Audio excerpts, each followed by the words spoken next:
Well, good afternoon, everybody, and welcome back to our updates from Washington. I hope everybody's staying warm. I've got 4 or 5 items I want to hit at the top of this, and then I'll be happy to take your questions. First, I joined with, I think, vast majority of Americans, probably the vast majority of the folks in the world, celebrating the announcement of a ceasefire in Gaza that will allow the hostages who were so brutally abducted on October 7th to be returned to their families, as well as for the kind of level of ceaseless violence in Gaza to come to an end, and many Palestinians to be able, hopefully, to go back to their more normal life and begin the process of rebuilding that critical part of the world that's going to require nation states like Saudi Arabia and the Emiratis to help. Now, we thought yesterday that all systems go, but as we know in this world, nothing, particularly in the Middle East, nothing's done until it's done.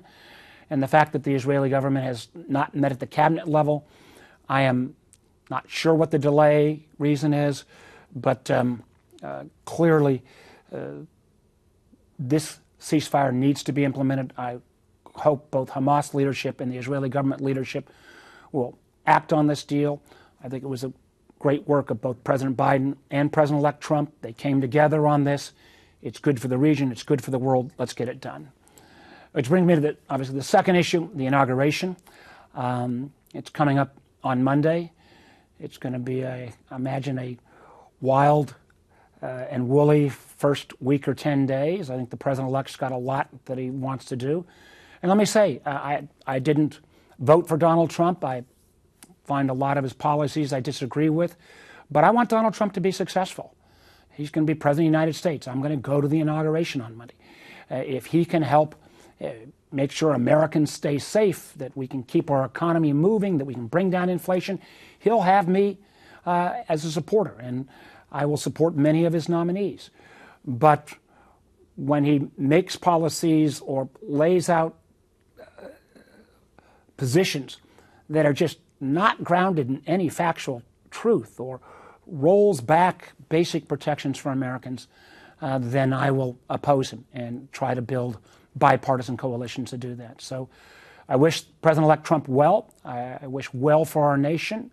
I look forward to where I can partner with him, but I also look forward to holding the line when he tries to restrict Americans' rights or, unfortunately, delve into the world of conspiracy theories. Which brings me to the next subject of the nominations. As former chairman and now vice chairman of the Intelligence Committee, I had the John Ratcliffe, who is the CIA nominee, up this week. I think Mr. Ratcliffe has got the experience necessary, and I felt like I got the reassurance from him that he will protect the integrity and independence of the intelligence community. The whole value of the intelligence community is to speak truth to power, even if that power doesn't want to hear it.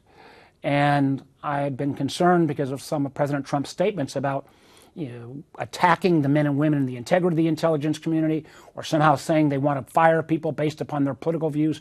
We cannot abide that. I believe I got commitments from John Ratcliffe to not fall into that trap of pushing the intelligence community outside of its independent role, and consequently, I will be supporting him in his nomination.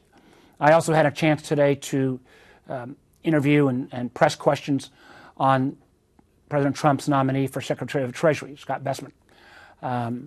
He's got, I think, appropriate background. I want to review more of his answers, but 2 things I raised today that are important. One is a topic that I frankly worked with the first Trump administration on, and that is Community Development Financial Institutions, CDFIs, and we need to continue to partner in terms of those institutions' access to capital. As well, I think I got the Treasury Secretary designee to acknowledge that he is open to increasing sanctions on Russia. That is extraordinarily important. We do need to resolve the Ukraine-Russia war, but the strongest way we can resolve that is to put the Ukrainians in the best bargaining position possible. And I thought it was quite important that the Secretary-designate Besment said that he would try to urge President Trump to bring stronger sanctions. We cannot provide relief for Vladimir Putin's awful invasion of Ukraine. One last comment before I get to my two last comments. One is, as we think about this next administration coming, we also do need to remember, President Biden has got a few more days left. I think he made a good final message to America last night. We're still continuing to implement some of his signature legislation that I was proud to be a originating sponsor of, both the infrastructure bill and the CHIPS bill. In some of that legislation, Senator Kaine and I just recently got another $4 million for the Bio Center in Petersburg and Richmond. That is a chance, particularly for Petersburg, to dramatically change its whole economic mix. This is about the fourth federal grant award that we've gotten for this Bio Center in Petersburg and Richmond, and I'm going to keep working for additional funding for this in the Trump administration. Final issue I just want to raise, and I'm sure some of the questions will get to this, on some of the challenges and legislation around the border, and clearly the border has been a mess.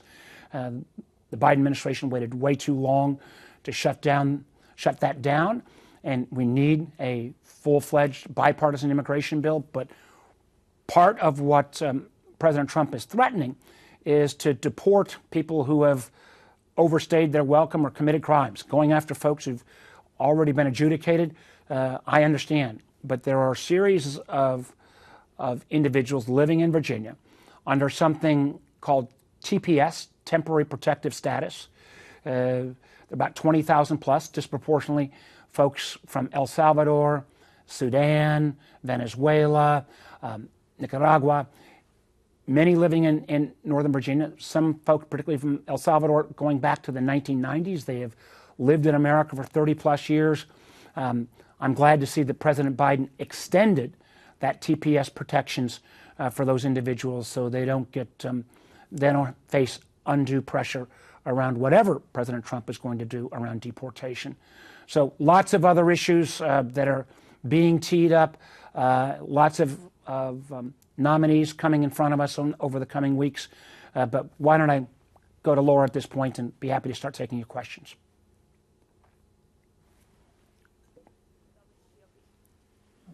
Hello? Hi, Senator. Thanks a lot for joining us.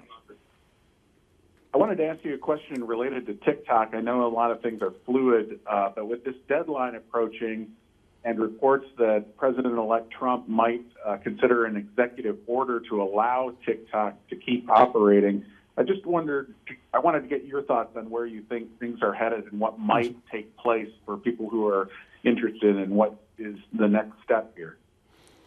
I don't want TikTok to go away.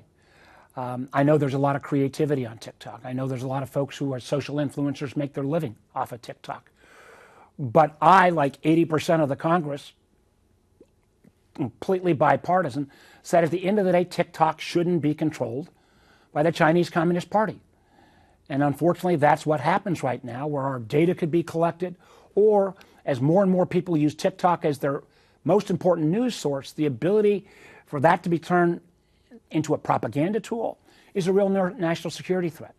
But I would be wide open to a 90-day extension. The current President Biden could do that as well, because it feels like with the deadline approaching, it appears the Supreme Court is not going to buy TikTok's argument that the law is not constitutional. With the law kicking in, it's finally forced the bidders, because at the end of the day, all we want to do is this to be sold to a non-Chinese entity. And remember, 40% plus of the underlying investors in ByteDance that own TikTok are Americans. So let's just transfer the control to a non-Chinese entity. If that takes 90 days additional, which was thought about and built into the law, then I'm open to have that timeline. But it should not simply be an extension to nowhere. There has to be a deal that has to be struck, and the Chinese Communist Party have to give up control at the end of the day of this valuable asset. Senator, our next question is Nathaniel Reed with Scripps. Hey, Senator, thank you for doing this. President-elect Donald Trump's team on TikTok They've invited Shou Chew, TikTok's CEO, to attend the inauguration. Apparently, he sounds likely to accept. Does that send the wrong message, given that Shou Chew, of course, presiding over a company with Chinese ownership? What's your take on that? Well, listen, I've met Mr. Shou. I don't have, obviously, anything against him personally. And, President Trump can invite whoever he wants to his inauguration. It is ironic that the first person who brought national security concerns to the public was Donald Trump back in his first term. It was Donald Trump that made, and his people, that made the argument to me, that convinced me that TikTok was a national security threat. The idea that now he is trying to put this management team in a prominent place at his inaugural makes me scratch my head. And this is overall. Most of you know my background was in business. I've been, very blessed to do really well in American business. I celebrate people who've been successful. And you're not going to see me the way some of my Democratic candidate colleagues do, just throw stones at people just because they're successful or rich.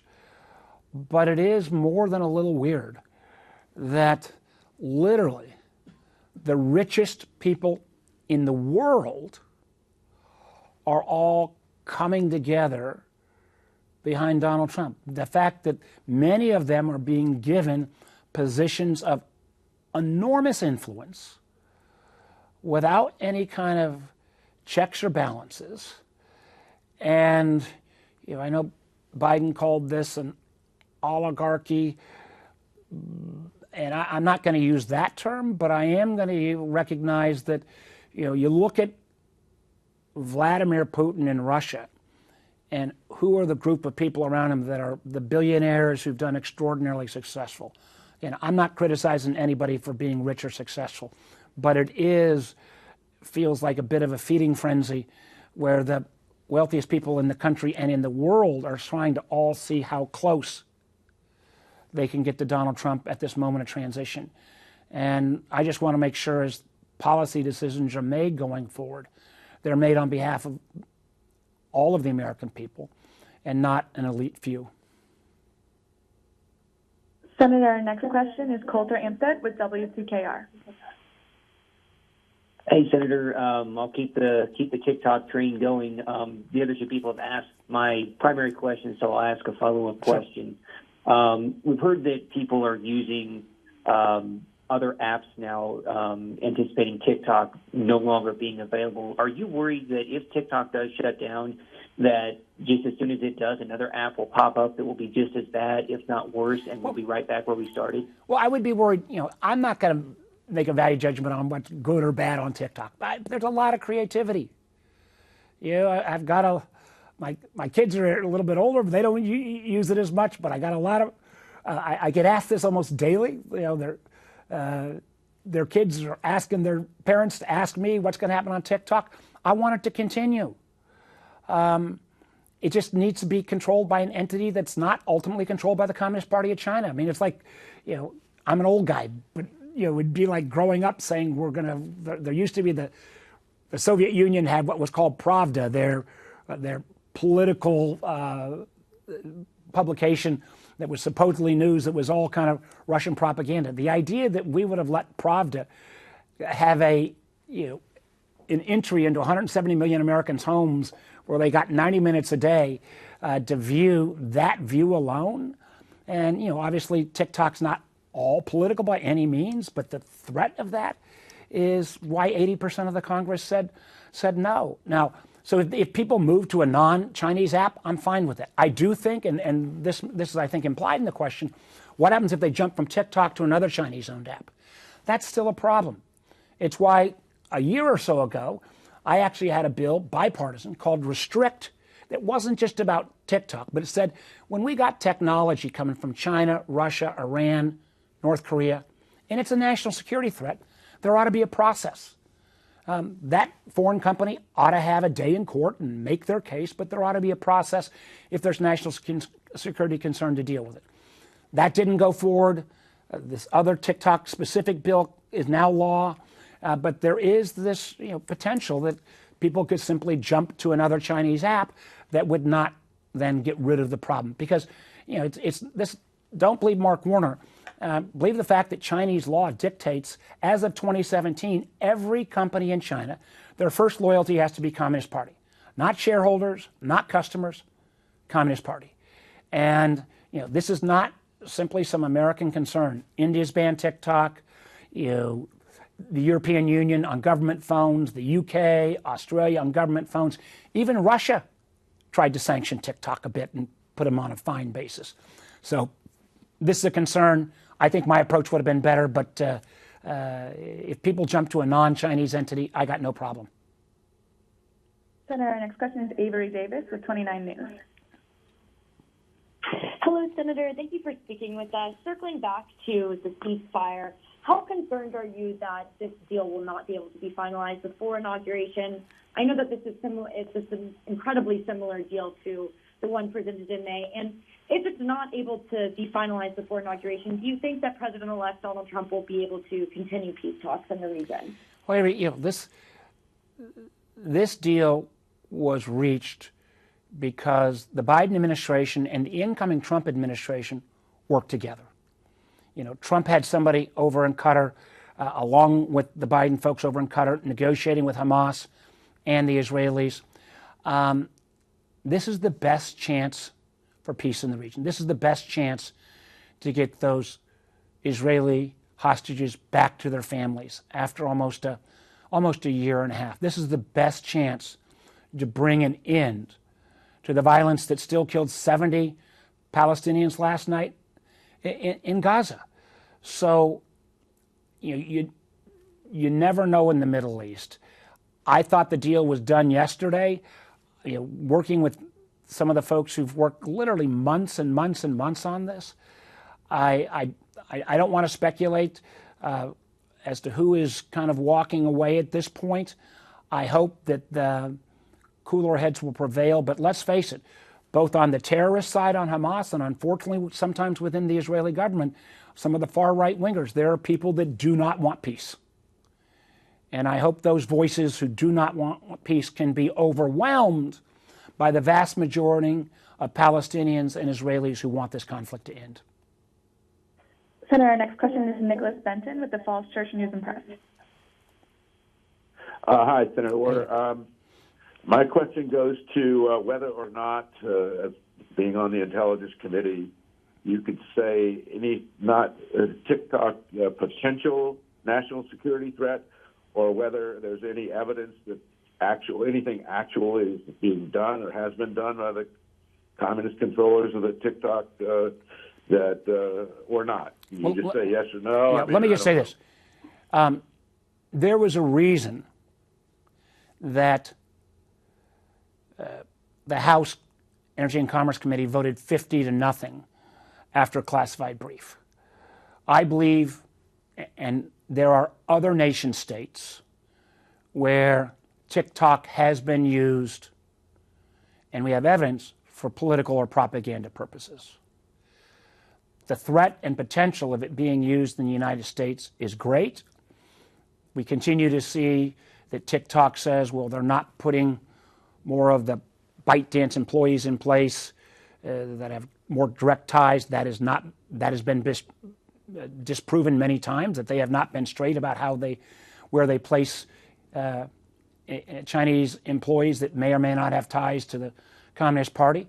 So I will say you would not have gotten the overwhelming vote if there had not been evidence. I'm not saying that evidence directly related to the circumstance in America, but it did relate to another country. Our next question is Audra El-Nashar with Sinclair. Thank you, Senator, for your time. There are reports that the Biden administration is thinking of looking for ways to keep the app from TikTok from going dark on Sunday. Do you think there's any legal loophole that would allow that? Oh yeah, there is. I mean, this is not even it's not even a legal loophole. The law was set up that said you had until the date was January 19th, but the current president can say, well, is there evidence that a deal might be happening? and extend the deadline for 90 days. And just in the public domain, there have been at least one group of bidders. Frank McCourt, who used to own the LA Dodgers, has put together a group. So there's at least one bid. I've even seen press reports that the Chinese are interested in Elon Musk potentially acquiring TikTok. So TikTok's a valuable asset. I want it to continue. It just can't, at the end of the day, be controlled by the Communist Party of China. And if there is a bidder out there and you need another 90 days, let's take the 90 days and get the deal done. Senator, our next question is Austin Hicks with WDBJ. Hello, Senator. How are you doing today? Thanks for having us. Today is here in Blacksburg, made aware, but there has been USPS mail issue going on where people have not been able to send or receive mail for the last few months. I talked to Senator Kaine earlier today, and he said that he was made aware, but he was not met with the postmaster. I was wondering if you have been made aware of the situation. Yes. Have you met people out there? And if you have, what plans do you have in place to help people do Blacksburg? Well, first of all, I am aware of the circumstance in Blacksburg. We have reached out to the post office. I know Tim Kaine and I will reach out to Postmaster General DeJoy on this circumstance. I'd love to say this is the first time I've heard about these issues, but unfortunately, over the last few years, I've seen this movie a bunch of times. We've had a series of meetings when there was mail service delivery slowdowns in Charlottesville. We had huge problems in Richmond. Richmond, for a while, Postal Service put in so-called reforms. Richmond's mail went to the worst delivery in the nation. Now that has improved. We got to get to the issue in Blacksburg, but I'm speculating here, which I probably shouldn't. But Blacksburg, not dissimilar to Charlottesville, is a very hot market, really low unemployment. The ability to keep and retain folks in the Postal Service is a real challenge. I know that in Charlottesville. I speculate that may be the issue in Blacksburg, but I commit to get to the bottom of this and get it fixed. We do have to recognize, though, that both from the standpoint of working at the post office is a great career job. It still is, but it's harder to get people to recruit them to do that. And the basic underlying business premise around the post office, it's tough.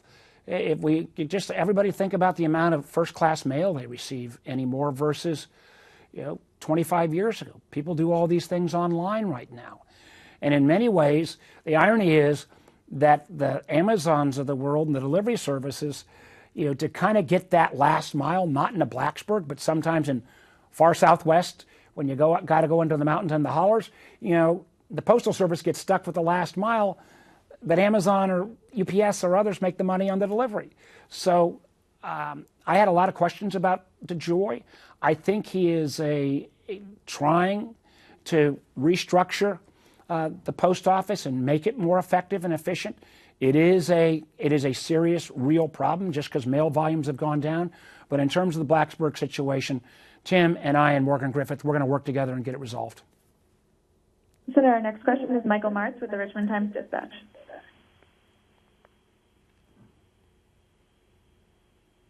Michael? Okay, we're going to jump to Pim Kiatongre with CBS 19. Oh, go ahead, Michael. I was muted. Sorry about that. Hey, Michael. I muted to keep me. Hey, Senator. I wanted to ask about the inauguration. When President Trump's first inauguration, he talked about American carnage. What would you? First of all, are you planning to attend the inauguration? And regardless, what are you hoping his message will be? You've said something very favorable about his role in the ceasefire negotiations. What would you, Michael? Well, first of all, I'm going to go to the inauguration because I think we always should celebrate a peaceful transition of power.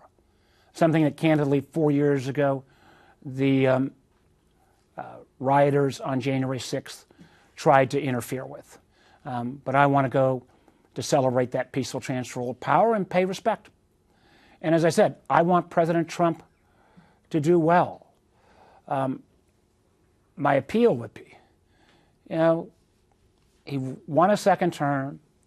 He won with a majority. I hope he comes in with an optimistic view of our country. But this willingness to constantly call America bad names, to somehow say it's an awful place, to denigrate people who work for the American people in the federal government, to denigrate the people who work in our military, or the folks that I have a lot of exposure to, the intelligence community. I don't think that does him or our country any good. So I hope we hear less about carnage and more about how he wants to grow the economy, keep us safe, and also if there are areas where we need to shake up the system. I think there's a lot of things around government efficiency that I'm open to, but it needs to be really about efficiency, not just a frontal attack on people who are federal workers. So I don't have the slightest idea, Michael, as I'm not sure any of you guys do as well, about what he's actually going to say, but I hope we get a little more. The day of inauguration is a time for optimism. It's a time for uplifting. It's a time for bringing people together, whether they supported him or not. I'm going to be there as somebody who didn't support him for election, but will support him to be a successful president. I hope he'll take that into mind. Senator, we have time for one more question. Sure. Pam Kiagranjet with CBS 19. Hi, Senator. Thank you for doing this. With the removal of Mike Turner from the House Intelligence Committee, are you concerned about working with his replacement, and does the president-elect have too much influence over Congress? Listen, I worked well with Mike Turner. I think he was a strong defender of the intelligence community. I think he stood up strongly in terms of American support for Ukraine. I don't have the slightest idea why he got kicked out. It seems like I talked with him briefly last night. I think I was surprised. I think he was surprised. I don't know the incoming chair. I know the speaker's named somebody, I believe a congressman from Arkansas. I will try to work with him. My job is, is to work with anybody. You don't get to pick who you work with in Congress. You work with people that are also hired by their constituents. And the question about whether Trump has too much influence, I can't think of a president coming in that appears to have more sway with his own political party than Donald Trump does at this moment. And it'll be interesting to see when members are confronted with here's the Trump way versus here's what they viewed as their position for the last 20 years, who's going to win out on that? I think about the number of Republicans who've raised concerns about broad-based tariffs that are ending up going to raising costs for Americans, drive up inflation. But, will they simply all roll over? Time will tell. I do remember this. The first Trump presidency was chaotic at best, and this kind of honeymoon that clearly has lasted since the election and through the inauguration, it'll be curious to see 30 days from now whether there'll still be this same kind of follow Trump no matter what his position is. I think our democracy stays robust where you, regardless of party, support the president when he's right, but be willing to stand up to him when he's wrong. And time will tell whether that is the rule in the second Trump administration. All right, everybody, thank you so much. I'm sure we're not going to lack for content as we go forward on these updates. Take care.